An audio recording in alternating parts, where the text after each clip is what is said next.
हाँ हाँ।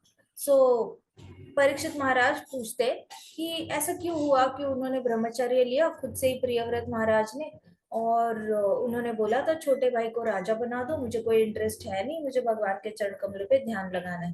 फिर वो ब्रह्मचर्य का पालन करने के लिए उनके स्पिरिचुअल मास्टर नारद मुनि जी ने बताया था कि आप जाओ और हमेशा कृष्ण का स्मरण करना। अब गुरुदेव ने बोला है हमेशा भगवान का स्मरण करना, तो उन्होंने अपने गुरुदेव की बात सुनी। उन्होंने सबसे पहले अपने स्पिरिचुअल मास्टर की बात सुनी और वो छोड़ के चले गए राज्य। छोटा भाई था तो ओके भी था। तो याद रखना है हमेशा, अगर आपके मन में ब्रह्मचर्य का ख्याल आता है तो देखो बड़ा भाई छोटा भाई कोई है क्या माँ बाप का ख्याल रखने वाला। इकलौते पुत्र हो तो थोड़ा सा दो बारी सोचना, जाना चाहिए नहीं जाना चाहिए, ठीक है। लेकिन फिर भी दूसरा भाई है जो माता पिता का ख्याल रख सकता है, तो फिर ठीक है, आप ब्रह्मचर्य ले सकते हो। अभी यहाँ पे राजा प्रियव्रत ने देखा कि छोटा भाई माँ बाप का भी ख्याल रख लेगा और प्रजा का भी ख्याल रखेगा। ऐसे देखकर वो खुद गंधमादन पर्वत पे चले गए मेडिटेशन करने के लिए। बहुत सालों तक मेडिटेशन किया। गंधमादन, गंधमादन पर्वत, ठीक है। तो उस पर्वत पे चले गए और मेडिटेशन करने के लिए चले गए और बहुत सालों तक मेडिटेशन किया। ऐसा नहीं कि बस 100-200 साल की बात है।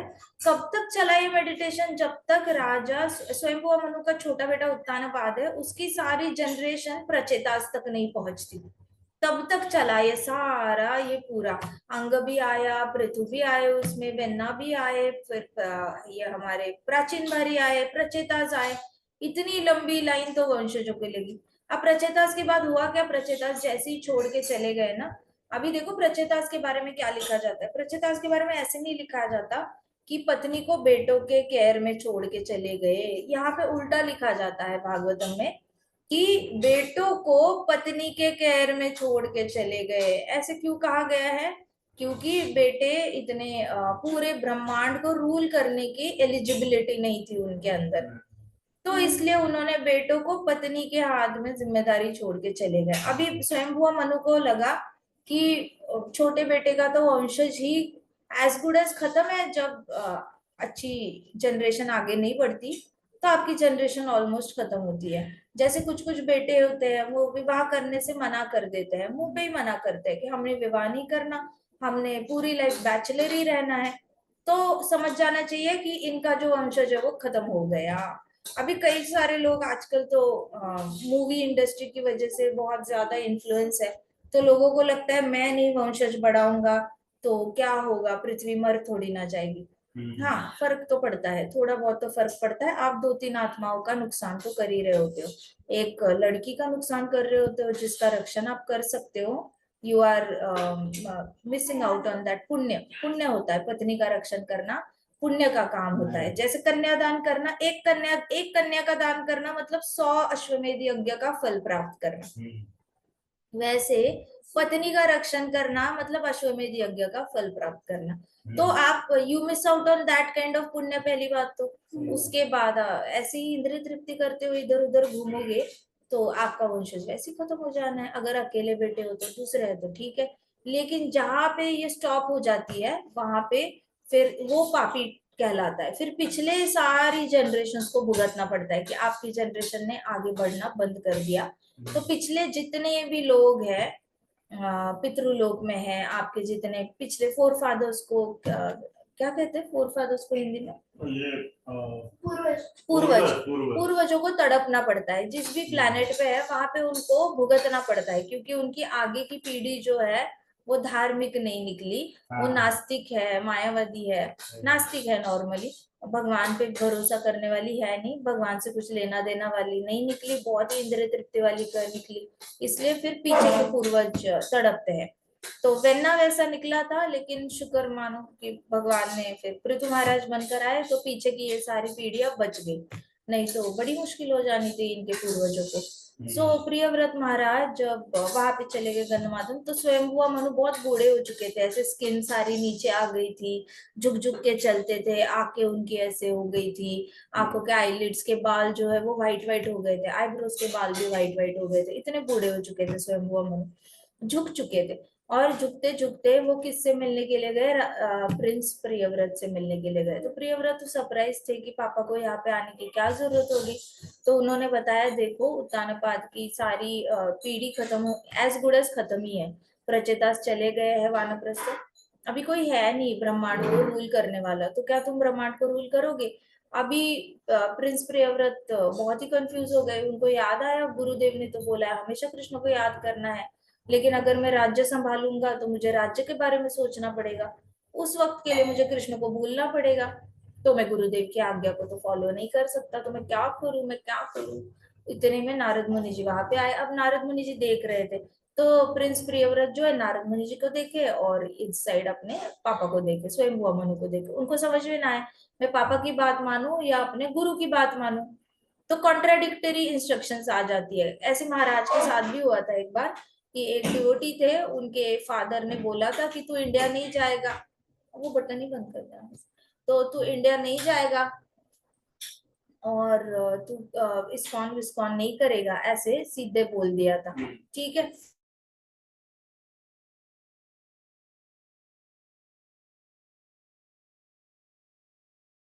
सो उन्होंने कहा कि तूने इंडिया नहीं जाएगा, वो मुसलमान थे। तो उन्होंने फिर वो पहले तो पहली ट्रिप उन्होंने इस्कॉन की जो करी थी वो भाग के आए थे इंडिया, और यात्रा में आए थे या कैसे आए थे पता नहीं, लेकिन घर वालों को पता नहीं था। तो वो आए थे और महाराज से मिले, उनको बहुत अच्छे लगे महाराज, तो मिलके चले गए, वापस वापस गए तो पिताजी को पता चल गया कि ये कोई तो हमारे हमारा धर्म नहीं फॉलो कर रहा है, ये कोई तो और ही, इसके गद्दे के नीचे कोई और ही बुक है, मतलब हमारा कुरान नहीं है, ये माला लेकर कुछ और ही कर रहा है, ये क्या है, ये सब कुछ समझ वो छुप छुप के करते थे। तो उनके पिताजी ने उनको बहुत डांटा, बहुत ही ज्यादा बोला ये फेंक दो, ये क्या है, ये कौन सा शास्त्र है, ये फेंक दो, जलाने के लिए बोला। तो वो जला दिया, शास्त्र जला दिया, माला जला दी, सब जला दिया। तो उनको समझ में ना आया कि अब क्या करे, तो उन्होंने बड़े रोते रोते महाराज को फोन किया वहां से कि महाराज मैं आ रहा हूँ आपके पास, यहाँ पे बिल्कुल मेरे पिताजी हिरण्यकश्यप की तरह है, प्रहलाद की तरह मुझे बड़े परेशान कर रहे हैं। तो महाराज ने कहा तू प्रहलाद कब से बना, अगर तेरे पिताजी हिरण्यकश्यप है, तो आप वो हिरण्यकश्यप एक्ट कर रहे हैं, तो तू प्रहलाद किस नाम से बना, तू कहाँ से नारायण नारायण 24 घंटा कर रहा है मैंने अभी अभी तो शुरू किया है, तू कौन सा 5 साल से नारायण नारायण कर रहा है जो अपने आप को प्रहलाद की उपाधि दे रहा है। कहता कुछ तो कर रहा हूँ महाराज, कुछ तो कर रहा हूँ, उनसे तो बेटर हूँ, कुछ तो कर रहा हूँ, लेकिन वो तो मुझे टॉर्मेंट कर रहे हैं, टॉर्चर कर रहे हैं, ऐसे कर रहे हैं, वैसे कर रहे हैं, ये करने को बोल रहे हैं, वो करने को बोल रहे हैं। तो महाराज ने कहा चुप करके बैठ जा, अपने पिताजी की बात सुन ले, बिल्कुल इंडिया नहीं आना, आया तो मैं नहीं लूंगा तेरे को मंदिर में अपने पिताजी जो बोल रहे हैं वो सुन लेना। सो पिताजी और गुरु में जब कॉन्फ्लिक्ट होता है तो देख लेना चाहिए कौन किसकी बात मान रहा है। अगर गुरु कहते हैं पिताजी की बात मानो तो पिताजी की बात मान लेनी चाहिए। अगर पिताजी को पता है गुरु कुछ और बोल रहे हैं लेकिन पिताजी फ्लेक्सिबल है, पिताजी कहते हैं हाँ ठीक है तुम्हारे गुरु ने बोला है धर्म धर्म को तुमने प्रसार करना है, तो चलो ठीक है चले जाओ आगे धर्म का प्रसार कर लो। तो डिपेंड करता है कि दोनों में से फ्लेक्सिबल कौन है, दोनों अड़े नहीं रहते कभी दोनों नहीं अड़े रहते, अड़ा रहता है तो वो शिष्य गुरु कभी नहीं अड़ते। गुरु तो हमेशा ये बोलेंगे पिताजी की बात मानो, शिष्य ही बोलेगा नहीं महाराज मैंने नहीं मानी, नहीं महाराज मैंने नहीं मानी, 500 बार रिपीट करेगा, फिर महाराज बोलेगा यार आजा 2 वस्त्र पे आजा ब्रह्मचर्य में दे देता हूँ तेरे को दीक्षा, कब से पीछे पड़ा है 5 साल हो गए। तो ऐसे करके शिष्य ही अड़ा रहता है, गुरु कभी ऐसे अड़ते नहीं है। तो महाराज ने बोला तू बिल्कुल नहीं आना, गुरु अड़ गए महाराज अड़ गए, तो फिर शिष्य डिसाइड करता है उसको क्या चाहिए। ठीक है, अभी ये इन्होंने बोला महाराज ने तू नहीं आना, तो उनको बड़ा बुरा लगा कि हाय जिनको गुरु के पास जाना है वो आने से मना कर रहे हैं, अब जो पापा बोल रहे, मतलब महाराज ने उसको इंस्ट्रक्शन दी कि जो तुम्हारे पिताजी बोलेंगे वो तुमने सुनना है, दैट्स इट। अपने आप को प्रहलाद महाराज के साथ कंपेयर मत करो, प्रहलाद महाराज के साथ कलयुगी जीवात्माओं ने कंपेयर भी नहीं करना चाहिए, इतने हाई स्टैंडर्ड्स है ही नहीं हमारे। मुझे नहीं पता ये कितने कितने सारे लोग आते हैं, कहते हैं कि मेरे पिताजी हिरण्यकश्यप है। उनको समझ ही नहीं आता, वो खुद प्रहलाद है ही नहीं, तो पिताजी को हिरण्यकश्यप कैसे बोल सकते हैं। उनकी कृपा से तो आप इस प्लेनेट पे आए हो, उन्होंने डिसाइड किया होता बच्चे नहीं करने तो आपने तो आना भी नहीं, तो भूत बन के कहीं पे ऐसे पंछी बन के घूमना था, ईगल बन जाना था या कुछ और बन जाना था, चिड़िया, लेकिन मनुष्य जन्म नहीं मिलना था। तो पिता का ऋण नहीं चुका सकते, पिता का ऋण आप चाहे भी तो नहीं चुका सकते मनुष्य बॉडी में आने के लिए। पिता ने डिसाइड किया तो हम आ पाए, नहीं तो नहीं आ पाते। तो होता, महाराज ने कहा नहीं आना, फिर उनको बड़ा बुरा लगा। तो उन्होंने फॉलो किया अपने पिताजी के सारे इंस्ट्रक्शंस, धीरे धीरे फॉलो करना शुरू किया, क्योंकि गुरु की आज्ञा है पिताजी के इंस्ट्रक्शंस फॉलो करो। जैसे जैसे फॉलो करना शुरू किया तो उनके शादी हो गई। फिर शादी हो गई, उन मन मन में जाप करते थे वो, ऐसे कुछ उन्होंने घर में माला रखना, गीता रखना बंद कर दी। ऑफिस में रखते थे, लेकिन प्रॉब्लम है कि उनके पिताजी का ऑफिस, उनका ऑफिस, वो खुद भी सीए है, पिताजी भी सीए है। तो सीए के ऑफिस में दोनों बाप बेटे मिलके अपना अच्छा सीए वाला काम चला रहे थे, तो ऑफिस में भी ना रख पाए। लेकिन वो इधर उधर से ना कहीं छुप के रखते थे, और ये कभी कभी थोड़ा बहुत पढ़ लिया, लेकिन जाप मन में बहुत करते थे, मन में जाप किया उन्होंने, माला पे नहीं किया, सिचुएशन फेवरेबल नहीं थी उनकी।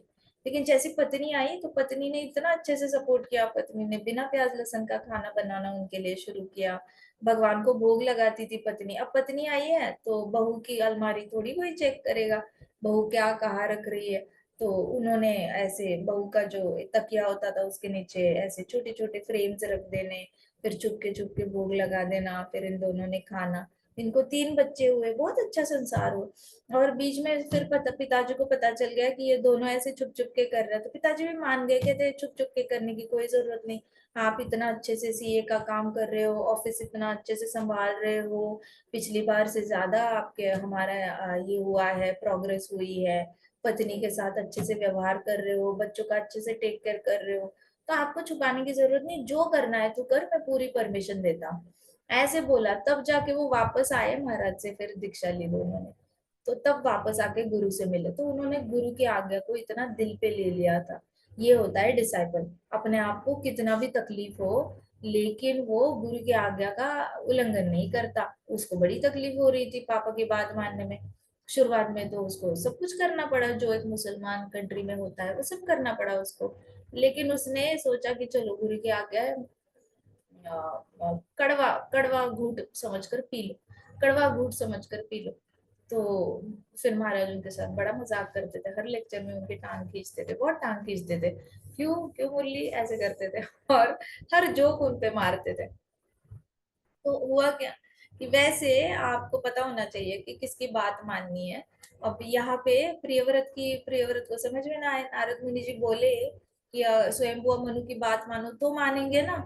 लेकिन नारद मुनि जी कुछ बोले उससे पहले ही प्रियव्रत महाराज ने बोल दिया कि पिताजी मुझे बहुत बुरा लग रहा है कि मैं आपकी इच्छा पूरी नहीं कर सकता, मैं राज्य चलाऊंगा तो मेरे गुरु के इंस्ट्रक्शन की अवहेलना होगी, तो मैं नहीं कर सकता, मुझे बहुत बुरा लग रहा है, खेद हो रहा है आपको ये बताने से। ऐसे हुआ, इतने में आकाश से लाइट लाइट लाइट आई, ब्राइट लाइट आई, आंखों में घुसी, सबने आंखें, स्वयंभुआ मनु ने और बेटे उनके पोते ने आंखें ऐसे नीची साइड करी, देखा तो 100 स्टार्स की तरह 100 देवता, ऐसे स्वर्ग के देवता खड़े थे, और बीच में स्वयं में एक ब्राइट लाइट थी, उसके ऊपर कोई बैठा था। तो थे कौन, तो नारद मुनि जी को पता चला ये तो मेरे पापा है, ब्रह्मा जी है। मेरे पापा यहाँ पे क्या कर रहे हैं, यहाँ पे बाप बेटे का, बाप और पोते का इशू चल रहा है, स्वयंभुआ मनु और प्रियव्रत का, और यहाँ पे नारद मुनि जी है। अब नारद मुनि जी के पिताजी वहां पे है सामने, उन्होंने आके डिक्लेयर किया कि मैं भगवान का मैसेज देने आया हूँ, तुमने पूरे ब्रह्मांड को रूल कर रहा है, ऐसे करके प्रियव्रत को बताया। तो फाइनली भगवान ने किसकी इंस्ट्रक्शन को फॉलो करने के लिए कहा, दादाजी, पिताजी, है ना, स्वयंभुआ मनु के पिताजी है उनके। हाँ माता जी, पिताजी है। तो पिताजी की बात मानने के लिए बोल दिया, ठीक है। तो ओवरऑल भागवतम में आपको दिखाई देता है पिताजी की बात मानने के लिए बोला जाता है, कृष्णा गुरु और पिताजी के बीच में हमेशा कहते हैं पिताजी की बात मान। क्यों, क्योंकि अभी ये वाला देखो, ये पूरा किस्सा जहाँ पे यहाँ पे पिताजी की बात मानी जा रही है, हर जगह पिताजी की बात मानने के लिए कृष्णा कहते हैं। जब चैतन्य महाप्रभु बनकर आए थे और रघुनाथ भट्ट गोस्वामी जी को 5 साल के थे तब से भागने की कोशिश कर रहे हैं, 5 साल के। तब से चैतन्य महाप्रभु का पाँव पकड़ना, मुझे आपके साथ जाना है, मुझे आपके साथ जाना है। तो चैतन्य महाप्रभु बैठो, तुम्हारे पिताजी तुम्हें जाने नहीं देंगे, तुम रुको पिताजी के पास, ऐसे। और फिर चैतन्य महाप्रभु निकल गए थे, तो 4-5 दिन या 7 दिन कुछ रुके थे उनके पास। 5 साल के थे भट्ट रघुनाथ भट्ट गोस्वामी, तब से भागने की कोशिश कर रहे। इतनी बार गांव के बॉर्डर तक पहुंचे, भाइयों ने उनको वहां से पकड़ के लाया और फिर रूम में लॉक करते थे, पकड़ के लाते थे, रूम में लॉक करते, छूटते ही भागते थे रघुनाथ भट्ट गोस्वामी। मैं चैतन्य महाप्रभु के पास जाना है, मैं महाप्रभु के पास जाना है, ऐसे करके। फिर 18 साल के होने के बाद उनके पिताजी ने अलाउ किया। सो चैतन्य महाप्रभु ने भी उनको इंस्ट्रक्शन दी थी, तुम पिताजी की बात मानना, यहाँ पे बैठ के तुम पिताजी की बात मानना। अब बाद में जब पिताजी ने परमिशन दी कि हाँ तुम जा सकते हो, तब भी उन्होंने पिताजी की बात मानी और फिर वो छूटे। So nowhere you will find Krishna saying कि पिताजी की बात मत मानो, ठीक है। ये जो हिरण्यकश्यपु और प्रहलाद महाराज का एपिसोड है ना, उसमें किसी को हिरण्यकश्यपु बोलने से पहले मैं प्रहलाद हूं या नहीं हूं वो थोड़ा टटोल लो। इतना बोल्ड क्लेम नहीं करना, बुरा बोलते वक्त बड़े कॉन्फिडेंस से बोल देते हैं। पहले अपने आप को टटोलना कि मैं हूँ क्या प्रहलाद, नहीं हूँ, तो मेरा कोई हक नहीं बनता उनको हिरण्यकश्यप बोलने का। हिरण्यकश्यप तो उबलते तेल में डालते थे, डाला क्या तेरे पापा ने उबलते तेल में, नहीं डाला, तो इतना क्यों ब्लेम कर रहा है अपने पापा को। ऐसे करके चुप करा देना चाहिए, ठीक है। तो यहाँ पे भगवान ने मैसेज भेजा ब्रह्मा जी के थ्रू। फिर ब्रह्मा जी आए और बोले कि भगवान ने बताया है पूरे यूनिवर्स के किंग बन जाओ और उनके ऑर्डर से डेविएट मत होना। मेरे से लेकर एक छोटी चींटी तक भगवान की ऑर्डर मानती है, भगवान के ऑर्डर के बिना इस ब्रह्मांड में कुछ नहीं हो सकता। तो भगवान के ऑर्डर का उल्लंघन मत करना, ऐसे भी बोल दिया। उनको पता था ये जो होते हैं जिनको ब्रह्मचर्य लेना होता है किसी की नहीं सुनते, तो उन्होंने बोला भगवान के ऑर्डर का उल्लंघन नहीं करना, ऐसे करके बताया। क्योंकि पहले भी कर चुके थे ना, कितने सारे ब्रह्मा जी को मना कर चुके थे कि नहीं हमने बच्चे पैदा नहीं करने, हमें तो भगवान, सनत कुमार ने मुंह पे मना किया था ब्रह्मा जी को कि हमने नहीं बच्चे पैदा करने, हमने तो भगवान की हमने तो तपस्या करनी है, हमें तप करना है, ऐसे बोल के ब्रह्मा जी को जन्मते ही डिनाई किया था। ब्रह्मा जी वाले कौन सा बेटा मना करता है, मतलब ये क्या कल्चर है, ये तो मैंने पता ही नहीं है कि बेटा मना भी कर सकता है।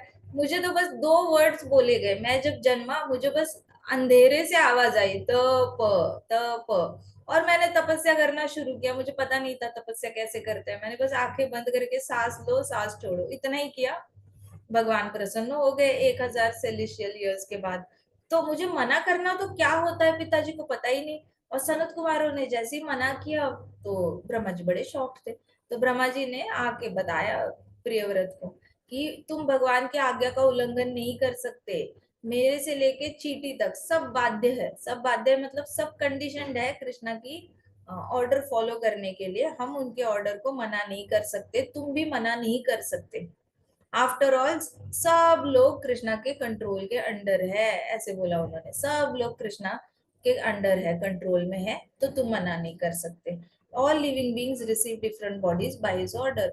ब्रह्मा जी ने बोला जितनी भी जीवात्माएं हैं उनको अलग अलग बॉडी कृष्णा के ऑर्डर के हिसाब से ही मिलती है। कृष्णा के ऑर्डर के बिना आपको कोई भी बॉडी नहीं मिल सकती, ह्यूमन बॉडी नहीं मिल सकती, डॉग बॉडी चाहिए डॉग बॉडी नहीं मिलेगी, कोई बॉडी नहीं, कृष्णा की आज्ञा होगी तो जो चाहिए वो बॉडी मिलेगी, नहीं तो नहीं मिलेगी। तो Prince प्रियव्रता's eyes shone brightly. The Lord himself had said him this instruction. तो प्रिंस प्रियव्रत जो थे उनकी आंखें बड़ी ऐसे बड़ी हो गई, हाय भगवान ने मेरे बारे में सोचा, ऐसे कैसे मेरे बारे में सोचा, इतने सारे लोग हैं सोचने के लिए, इतने सारे ब्रह्मांड है, पता नहीं कितने ब्रह्मा जी है, कितना कहाँ कहाँ पे भगवान प्रकट हो रहे हैं, कहीं दशावतार लीला चल रही है, कहीं महाप्रभु की लीला चल रही है, कहाँ पे भगवान खुद ही मनु बनकर बैठे हैं, कहीं कहीं पे उत्तानपाद ही नहीं मिल रहा है तो भगवान खुद ही उत्तानपाद बने हैं, किसी ब्रह्मांड में भगवान खुद ही इंद्र बने हैं। तो भगवान को टाइम कैसे मिला कि मुझे मिलने के, तो he was really, his eyes lit brightly, बड़ी हो गई आंखें, और वो शॉक्ड थे कि भगवान ने मेरे बारे में सोचा। So prince Priyavrata was surprised at how Lord himself had thought of him. तो भगवान ने उनके बारे में कैसे सोचा, इसके बारे में वो सरप्राइज होके उनकी आंखें बड़ी हो गई थी, राजा प्रियव्रत की, राजकुमार प्रियव्रत की। So my dear boy, lord Brahma ji ने कहा, my dear boy, we are all bound to act according to our qualities and work. We can't avoid this, कहते कि हम सब लोग कभी ना कभी बंधित होते हैं अपने ही कर्मों की वजह से।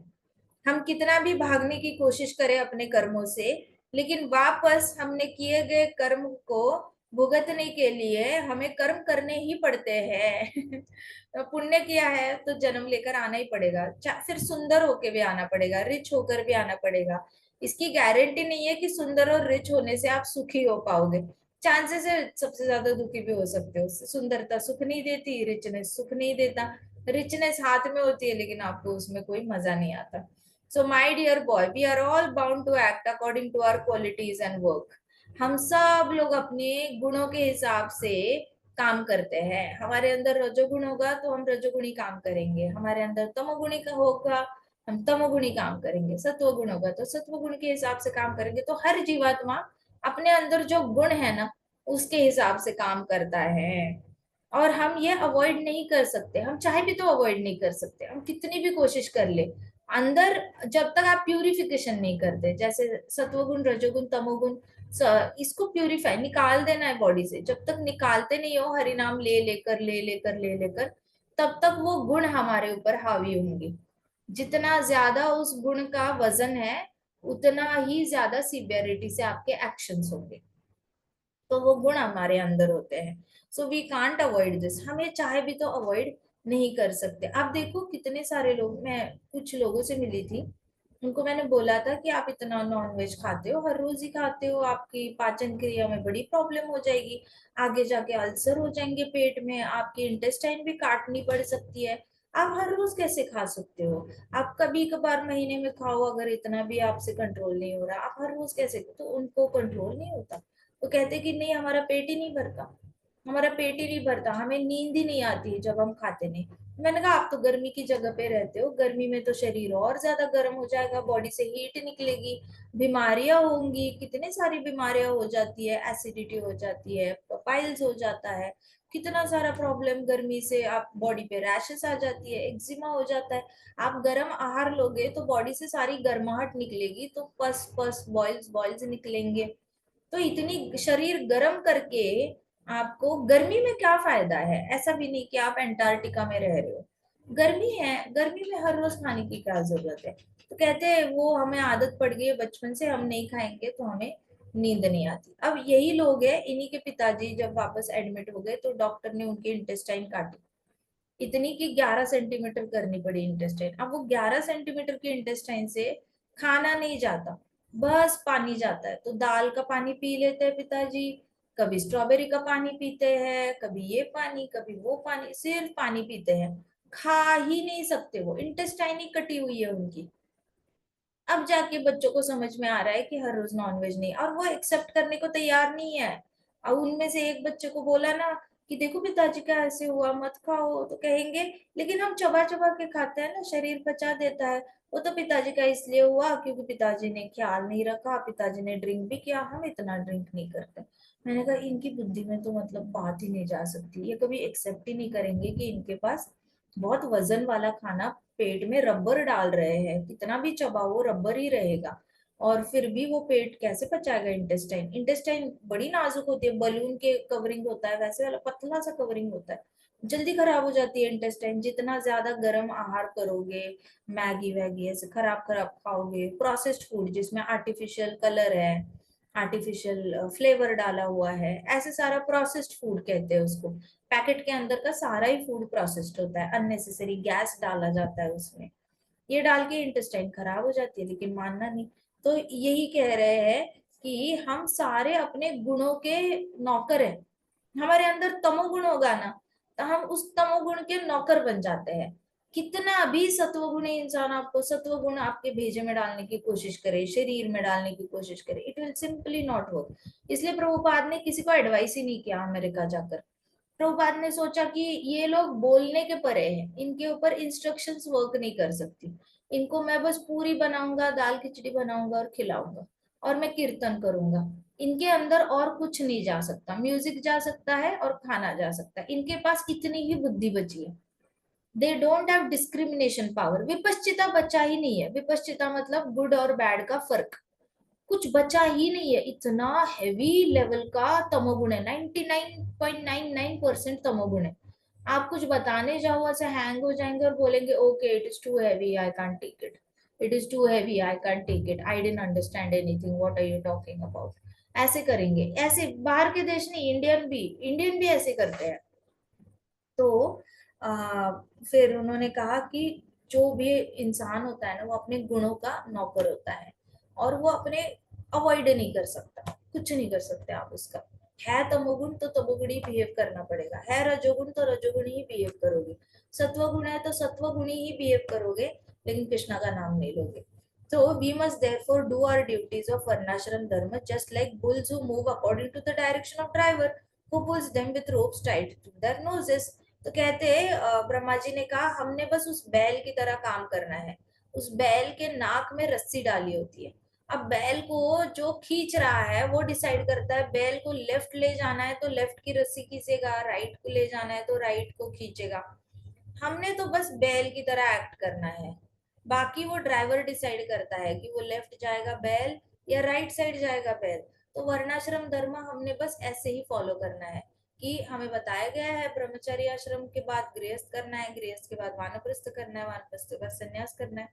हमने बस अपना वर्णाश्रम धर्म फॉलो करना है। हम ब्राह्मण है तो ब्राह्मणिकल काम करेंगे, क्षत्रिय है तो क्षत्रिय वाला करेंगे, वैश्य है तो वैश्य वाला करेंगे, और क्षुद्र है तो क्षुद्र वाला करेंगे। पूरे रिस्पेक्ट के साथ करेंगे, अपने अंदर पूरी रिस्पेक्ट रखेंगे कि हम वर्णाश्रम धर्म को फॉलो कर रहे हैं। बुरा नहीं मानेंगे, अपने काम को नीचा नहीं दिखाएंगे, किसी और के काम को बहुत ऊपर नहीं देखेंगे, ना खुद के काम को नीचा देखेंगे, ना दूसरे के काम को नीचा देखेंगे, ना किसी और के काम को बहुत ज्यादा तारीफ करेंगे। हम अपने अपने वर्णाश्रम धर्म से लेना देना रखेंगे, हमें कोई जरूरत नहीं है। ऐसे करके ये जो वर्णाश्रम धर्म है वो बैल की तरह फॉलो करना है। बैल सोचता नहीं है कि मैं करूं या ना करूं। जब उसका मालिक लेफ्ट जाओ बोलता है बैल को, बैल सोचता नहीं है, बैल बस ऐसे ऐसे ऐसे करता है। कहते हैं ना तुम नंदी हो क्या, जब देखो यस यस यस बोलते रहते हो। तो बैल बहुत अच्छा होता है यस बोलने में। बैल को कुछ भी बोलो, बैल हमेशा ऐसे ऐसे करेगा, ऐसे ऐसे करेगा। सो वैसे वर्णाश्रम धर्म ऐसे ऐसे फॉलो करना है, जैसे है वैसे बैल की तरह फॉलो करो। सोचो मत ज्यादा। कहते हैं बैल के पास ज्यादा बुद्धि नहीं होती, बैल जो जो है मान लेता है जल्दी। इसलिए बैल को धर्म कहा गया है। धर्म क्यों कहा गया है? क्योंकि धर्म का ही काम है बिना सोचे फॉलो करना। धर्म बिना सोचे ही फॉलो किया जाता है। धर्म को बहुत ज्यादा ओवर एनालिसिस करके कंफ्यूज नहीं किया जाता। हमारा धर्म है कृष्ण की सेवक बनना, कृष्ण के दास बनना। अब इसमें ओवर थिंकिंग की क्या बात है? कितना सोचोगे, कितना सोचोगे? 60 साल तक सोचोगे, 70 साल तक सोचोगे, 80 साल तक सोचोगे? सोचते सोचते जिंदगी चली जाएगी, सोचते ही रह जाओगे, लेकिन शरणागति कब लोगे? बहुत अच्छी एनालॉजी देते हैं ब्रह्मा जी। कहते हैं कि हमारा काम है बैल की तरह वर्णाश्रम धर्म को फॉलो करना, सोचना नहीं। और therefore we must choose to be directed by supreme lord. तो हमारे ड्राइवर को, हमने ड्राइवर चूज करना है। We must choose our driver as supreme lord. हमने खुद ही अपना ड्राइवर चूज करना है। देखो जितने नास्तिक लोग हैं उन्होंने अपना ड्राइवर चूज कर लिया है, कली। कली बोलेगा ड्रिंक करो, हाँ जी ड्रिंक करते हैं। कल ही बोलेगा चलो नॉनवेज खाओ, ये बोलेंगे हाँ जी खाते हैं। चलो क्रॉस फ्रेंडशिप करो, हाँ जी करते हैं। चलो ढेर सारा सोना पहनो, हाँ जी ऐसे करते हैं। चलो एकादशी को खाना खा लो, हाँ जी खाते हैं। इन लोगों ने अपना मास्टर खुद ही चुन लिया है, ड्राइवर खुद ही चुन लिया है। ऐसा नहीं कि इनके पास पावर नहीं है, चुन लिया, उनकी मर्जी है, कली को चुनना है उसने। तो कली उनको अच्छे से चला रहा है। बैल तो सभी है, भी सभी लोग ऐसे बिना सोचे समझे हाँ ही बोल रहे हैं। किसी किसी को ऐसे भ्रम होता है कि वो बहुत सोचने के बाद डिसीजन लेता है, लेकिन ऐसा नहीं होता। देखा जाए तो हर एक जन बैल ही होता है। अपने गुणों के हिसाब से वो बहुत कोशिश करेगा सत्वगुणी डिसीजन लेने का, लेकिन ले नहीं पाएगा जब रजोगुण और तमोगुण ज्यादा होगा। वो कभी कभी रजोगुणी डिसीजन लेने की बहुत कोशिश करेगा, ले नहीं पाएगा जब आलस, नींद और fatigue, lethargy, fatigue and laziness बहुत ज्यादा होगा। चाहे भी तो वो रजोगुणी डिसीजन नहीं ले सकता। मजाल है जो उसको कोई बेड से उठा के दिखाए, मजाल है जो उसको उससे कोई 18 घंटे पढ़ाई करके दिखाए, मजाल है जो कोई उससे 20 घंटे ऑफिस का काम करके दिखाए। नहीं, वो लेजी का लेजी, लेथार्जी का लेथार्जिक, फटीग का फटीग रहेगा। उसके अंदर तमोगुण क्वांटिटी में होगा, तो वो रजोगुणी डिसीजन लेने के बारे में बस सोचता है, लेकिन फाइनली तमोगुणी डिसीजन ही ले लेता है। ऐसा कोई काम देखेगा जिसमें 1-2 घंटे काम करो, फ्री हो जाओ, ज्यादा मेहनत नहीं करेगा। सो ये कहते हैं कि you must choose to be directed by supreme personality of God. आप चूज करो। हमने जिस दिन भगवत गीता हाथ में ली थी ना, हम सब ने, उस दिन हमने चूज किया था कृष्णा को अपना ड्राइवर, कि कृष्णा हमें बताएंगे लेफ्ट जाना है, हम बोलेंगे यस, राइट जाना है, हाँ बोलेंगे यस, कृष्णा जहाँ बोलेंगे वहां चले जाएंगे। हम बस बैल की तरह कृष्णा के हर श्लोक को बोलेंगे, कृष्णा आप सही हो, कृष्णा आप सही हो, कृष्णा आप सही हो। बैल बनने में जितना सुख है ना उतना बहुत ज्यादा इंटेलेक्चुअल बनने में कोई सुख नहीं है। Supreme lord who gives us specific bodies for happiness and distress. तो हमने खुद अपना ऐसा ड्राइवर चुनना है जो हमें बॉडी देता है, खुशी वाली और डिस्ट्रेस वाली बॉडी कौन देता है? भगवान कृष्ण देता है। तो हमने अपना ड्राइवर कृष्ण को चूज करना है, ना कि कली को, माया को चूज करना है। So we are under his control all the time. Brahma ji ने कहा हम हमेशा उनके कंट्रोल में रहते हैं जब हम भगवान को चूज करते हैं। जब भगवान को चूज नहीं करते तो हम कभी कली के कंट्रोल में रहते हैं, माया के कंट्रोल में रहते हैं, लेकिन भगवान को चूज करना पड़ता है। ठीक है, ये हमेशा याद रखना। Choose Krishna, choose Krishna, when ever in confusion choose Krishna. हमेशा कृष्ण को चूज करना। जब भी ऐसे कंफ्यूजन हो जाएगी ना, हमेशा choose always Krishna to be your guidance.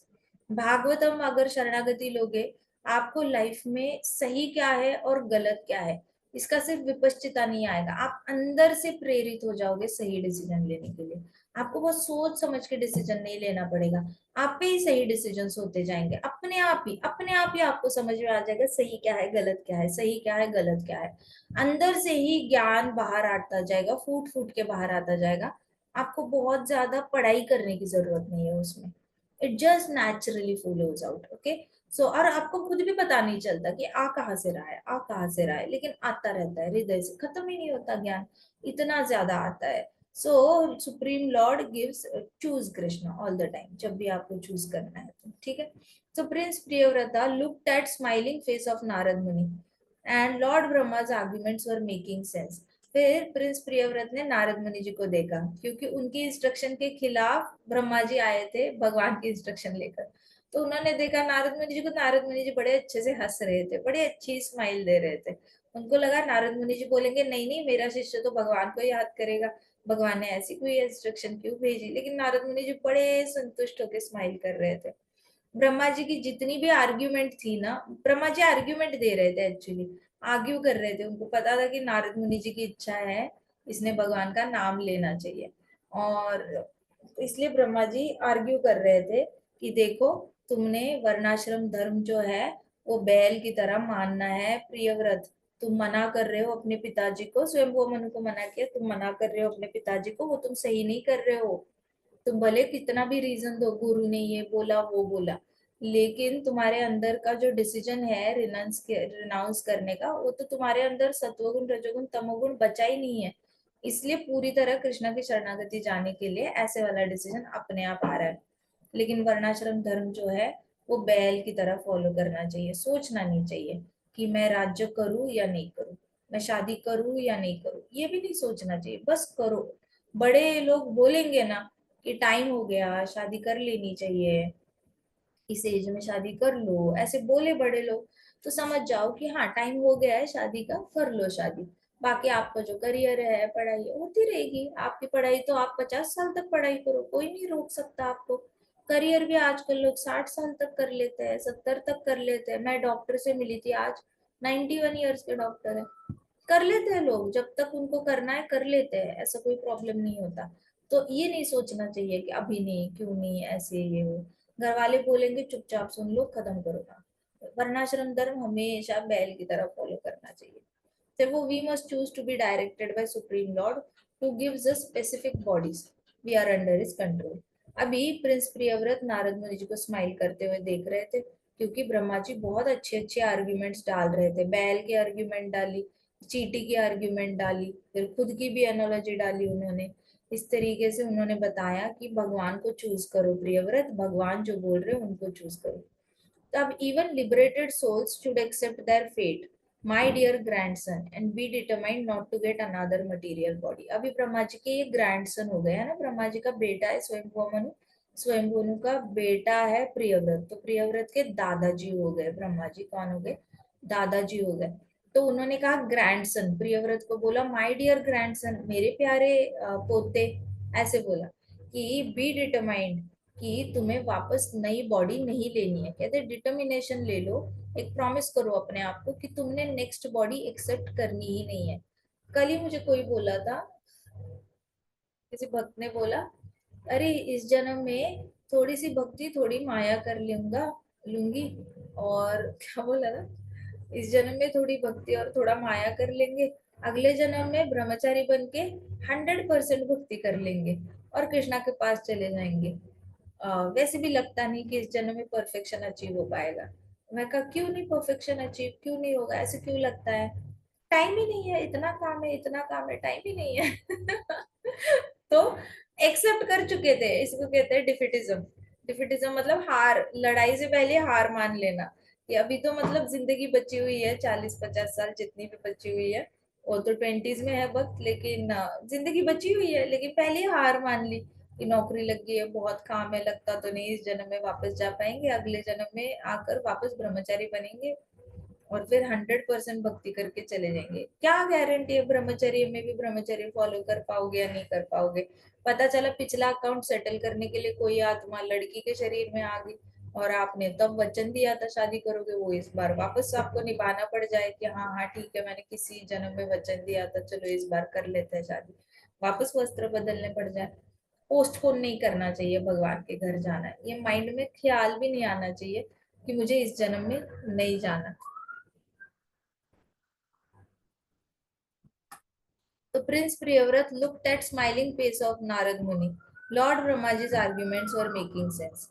Even liberated souls should accept their fate. कहते कि मुक्त जीवों को भी अपना जो नसीब है वो एक्सेप्ट करना पड़ता है, जो भी नसीब है। कहते कि प्लीज एक ऐसा डिसीजन ले लो कि मैंने अगले जन्म में वापस मटेरियल बॉडी लेकर नहीं आना है।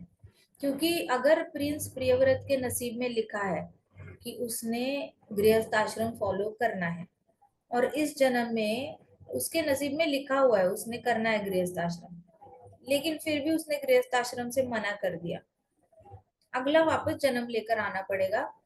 जिस भी पत्नी से इस जन्म में विवाह करने वाला था, अगले जन्म में उससे वापस आकर विवाह करना पड़ेगा। जो भी उस आत्माएं उसके बच्चे बनकर जन्म लेने वाले थे इस जन्म में, वो आत्माएं वापस आएंगी अगले जन्म में उसके बच्चे बनकर। तो आपका पीछा नहीं छोड़ता, आपका कर्म जो होता है वो आपका पीछा नहीं छोड़ता। आपने भले आप डॉज कर सकते हो कि हाँ इस जन्म में नहीं गृहस्थ आश्रम, इस जन्म में नहीं, इस जन्म में डिवोर्स दे देते हैं, इस जन्म में छोड़ देते हैं, भाग जाते हैं, शादी कैंसिल करते हैं। कब तक भागोगे, अगले जन्म में वापस आपके खुद के कर्म आकर आपको बाइट करेंगे, अगले जन्म में आपको तो करना ही पड़ेगा। इसका मतलब नेक्स्ट बर्थ इज फाइनल, आपको जन्म लेना ही पड़ेगा नेक्स्ट बर्थ, और कोई ऑप्शन है नहीं। ठीक है, so if you do whether you are in the forest और at home it doesn't matter. कहते कि अभी आपको शादी आपको फॉरेस्ट में रहकर करनी है या घर पे रहकर करनी है, वो मैटर ही नहीं करता, तुम्हारे कर्म में लिखी है शादी तो तुमने करनी ही पड़ेगी। ऐसे ब्रह्मा जी बता रहे हो इसको कि तुम्हारे भाग्य में लिखा हुआ है विवाह, इस बार तुम विवाह को अवॉइड कर सकते हो, लेकिन तुम अगले जन्म में अवॉइड नहीं कर पाओगे, तुम कितनी भी भक्ति कर लो, तुम्हें वापस जन्म लेकर आना पड़ेगा और वो अकाउंट सेटल करना ही पड़ेगा। ऐसे बोला उन्होंने कि तुम कर तो रहे हो मेडिटेशन, लेकिन कुछ ना कुछ कारण निकलेगा और ये वाला जो इस जन्म में तुम भक्ति कर रहे हो वो अधूरी रह जाएगी और तुम्हें आना पड़ेगा वापस। सो इट डजेंट मैटर कि तुम पहाड़ में बैठते हो, फॉरेस्ट में बैठते हो, घर पे बैठते हो, लेकिन तुम्हें ये अपना जो है वो धर्म निभाना पड़ेगा। In fact householder who has conquered his mind and senses like a king in his fortress who conquers his powerful enemies is more likely to go back to Godhead. In fact कहते कि ऐसा गृहस्थ जिसने अपने इंद्रियों पे विजय प्राप्त कर ली है और जिसने अपने इंद्रियों पे विजय प्राप्त कर ली है और अपने मन को पूरी तरह संयम में ले चुका है, वो 100% केपेबल है वैकुंठ जाने के लिए, भगवान के घर जाने के लिए, वो 100% केपेबल है। आ गए गजराज, आ गए।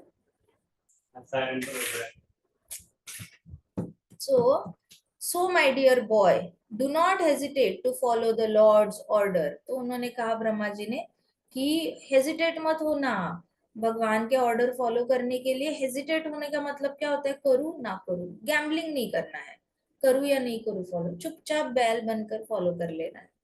So take shelter inside the opening of Lord's lotus feet, where you will always be protected. भगवान के चरण कमलों में शरण ले जाओ, तुम्हें हमेशा प्रोटेक्शन मिलेगी। तुम शादी भी करोगे तो भी तुम अपने सारे इंद्रियों पे और मन पे कंट्रोल कर पाओगे।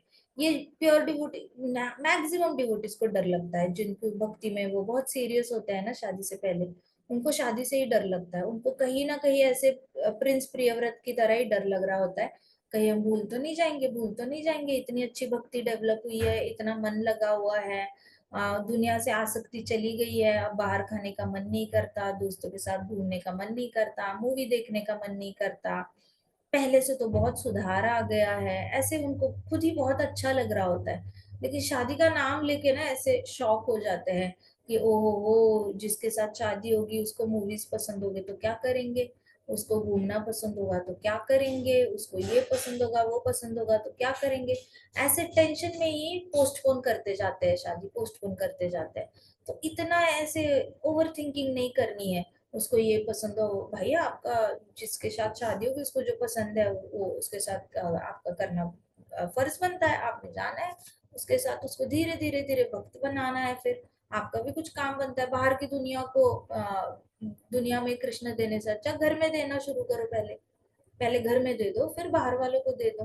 तो जिम्मेदारी लेनी है, जिससे भी विवाह हो जाएगा उसकी जिम्मेदारी लेनी है कि मैंने उसको भी वैकुंठ पहुंचाना है। तो धीरे धीरे धीरे करके अपने एग्जाम्पल से सिखाना है, थोड़ा उसकी सुननी है, थोड़ी अपनी सुनवानी है, थोड़ा उसका सुनो थोड़ा अपना सुनवाओ, ऐसे करके बैलेंस करके चलना है, पूरी तरह डोमिनेट नहीं करना है कि मैं बोल रहा हूँ इसलिए भक्ति करो, मैं बोल रही हूँ इसलिए भक्ति करो। और ऐसा भी नहीं करना है कि तुम बोल रहे हो तो मैं हर रोज ही मूवी देखूंगा, अच्छा ठीक है हफ्ते में एक मूवी देख लेते हैं, बाकी 6 दिन मेरे साथ बैठोगे, जाप करोगे, मेरे साथ बैठोगे, भगवत गीता पढ़ोगे, चलो एक साथ डिस्कस करते हैं, चलो एक साथ भागवतम डिस्कस करते हैं।